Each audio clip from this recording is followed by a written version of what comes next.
Just a quick one about value studies. I have avoided them for a very long time because I just always thought they're a waste of my time and they're so boring and bleh, don't want to do them. But I've been doodling and exploring my own practice a bit more and figured I would give one a go and just see what I learned from it.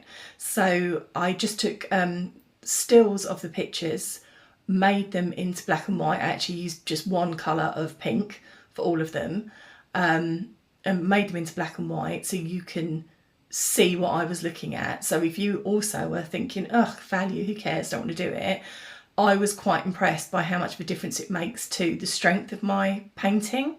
Like, don't get me wrong, I'm not going to do one in just bright pink again because it's a bit leery, which you'll see at the end.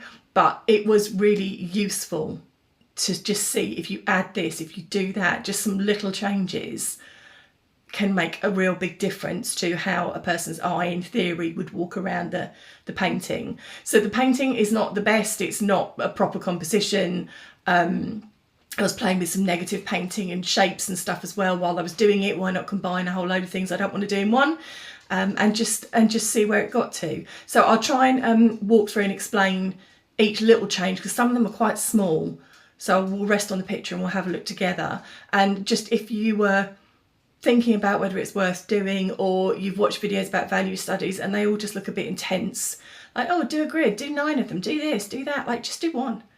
Just do one of something and take some photos, make them black and white, so just, you know, turn down all the colour and you'll see the difference. I am quite impressed. Whether I'll do it again or not is another issue, but I have learned from this one, so maybe I shall. Okay, let's have a look at them all then. This is the starting point one. I probably should have taken a photo of the first wash, but that wasn't why I was really doing it. So you can see it's fine. There's a tree, there's some mountains, and I've tried to do some kind of negative shape painting of cats, but you know, not 100% cats, if you see what I mean. So this is just the standard one to begin with. It's fine, but it's not really grabbing you, is it? So let's see what the next one is when we move on. In this version, I've lifted some of the pink out to give us some white areas.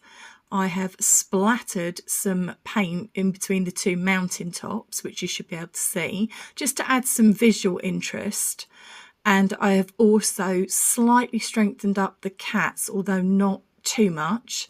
The final bit that I've done is added in the waterline on the right hand side in the middle. I've just strengthened the kind of the water and the wave look, well, not wave, ripple look going on, and just strengthen that up a bit, and we'll see what happens in the next one. Here I realised that the tree top left, quite dark, quite good, but was very unbalanced. So I've added bottom right a cat, but in the other way. So not a white cat, but a dark cat, which in this case would be pink, but obviously looks black here, just to sort of take your eye to bottom right. Maybe you wander up to the mountain first, who knows, but you'll definitely end up top left where the tree is and then hopefully bounce back down to the dark bit again. So eyes are either drawn to very dark or very light areas. I think it's probably very light areas first, but I don't have loads of very light areas in this. I have also, again, just slightly strengthened up some of the cats because they were just too woolly for me to actually understand. In the final one, I've strengthened the shadows in the water. I've added rocks underneath the cats. They were just doing my head in. I couldn't leave them as negatives. I know they're not great cats, but that's not the point of this.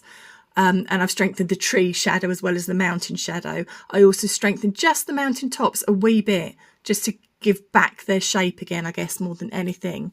And that's where I'm leaving it. This, to me, is way more powerful than the one we started with. And all I've done is kind of tweak values. I've not, apart from the extra cat, I've not added any new shapes. I've not done anything different. I've just strengthened or lifted areas to make sure that the composition and the value composition is strong. As I said, the actual composition, bit weak. I've got, you know, not a lot of foreground, midground, etc. It's fine. So yeah, I really recommend doing some value studies.